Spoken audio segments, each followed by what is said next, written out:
coming to the Mirage on Friday night, the On the Rocks tour.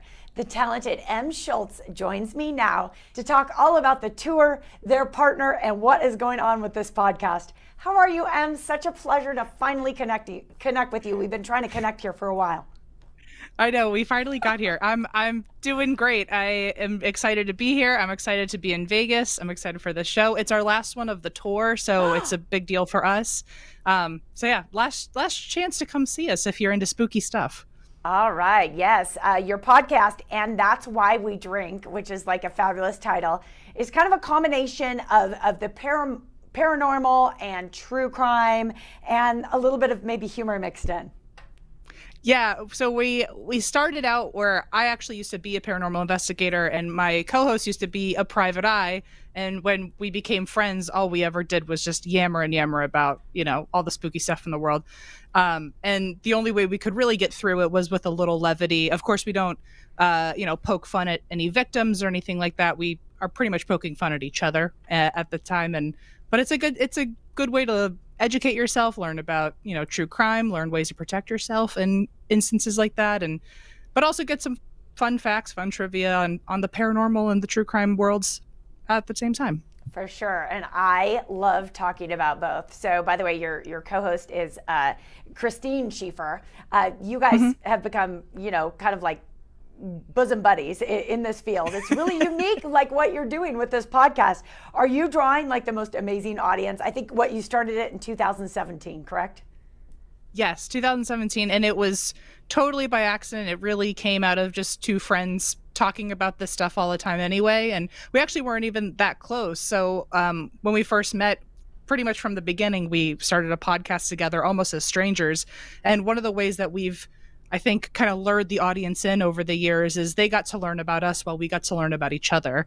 And so everyone feels really close, like we all know each other in the same way. And whenever we get to go on tour and meet people in real life, it feels like they already know us. Maybe we already know them. And it's a great time.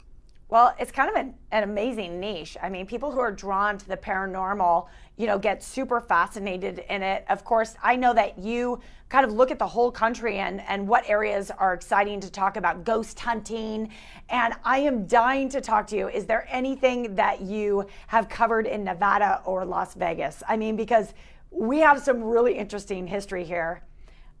For sure. You have a few. I haven't actually been to anything yet. I want to do a ghost tour while I'm there. Yes. The only place I've physically been was the Zach Bagans Haunted Museum, which has been winning all these awards for like the wildest museum there is. And so, but I've been there a few times, and we've actually covered a lot of haunted items throughout the years on the show, and it was weird to go to a place that was holding like half of them. So but you have to sign like a big waiver just to even walk in, and they now do, I think, their own ghost hunts there at night. But it's very spooky. I want to expand my my experiences and check out more of Nevada while I'm there. Yeah, and I mean, you hit the big one. Zach Bagans is just very, very well known in this area. You mentioned like a haunted item. Sometimes I feel like my mother collected antiques, and as a child I went into many antique stores. No, I'm serious. And sometimes, you just kind of get a feeling about something. Do you think our feelings as humans, are those relevant at all when it comes to like actually identifying if an item is haunted or not? Or is there a different level of analysis? I don't know.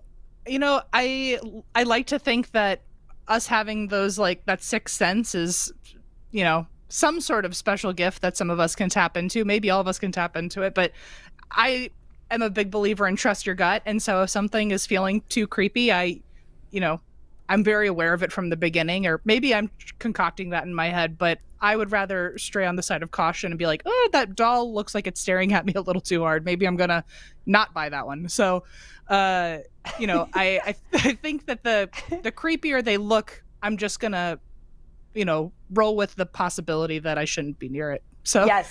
So like trust your instincts is what you're saying. Yeah, exactly. It's going to be a whole lot of fun on stage Friday night. Where can people get tickets, by the way, for your show? Because we've got just about 48 hours till you step on stage. Yeah, we've got so you can get tickets on our website. It's and that's why we drink.com/live. You can just go to and that's why we drink.com and find it there. But we're going to be at the Mirage. It's on Friday, and it's going to be so fun. We our live show is us basically showing off our own ghost hunting footage from a secret location. Our last tour, it ended up being revealed we went to the Queen Mary. So this year at our On the Rocks tour, it's a new location, which we're not disclosing until you get there. But wow, we spent 2 nights there and we got some of the creepiest stuff. And Zach Bagans has been there for any of the Zach Bagans listeners out there in case that draws you in. But yeah, we're going to show you basically our own. If we were to have a ghost hunting show, you're getting to see the episode right on stage. I love it. It's been a pleasure speaking with you, M. Schulz, on stage at the Mirage this Friday night on the Rocks live tour. Check it out.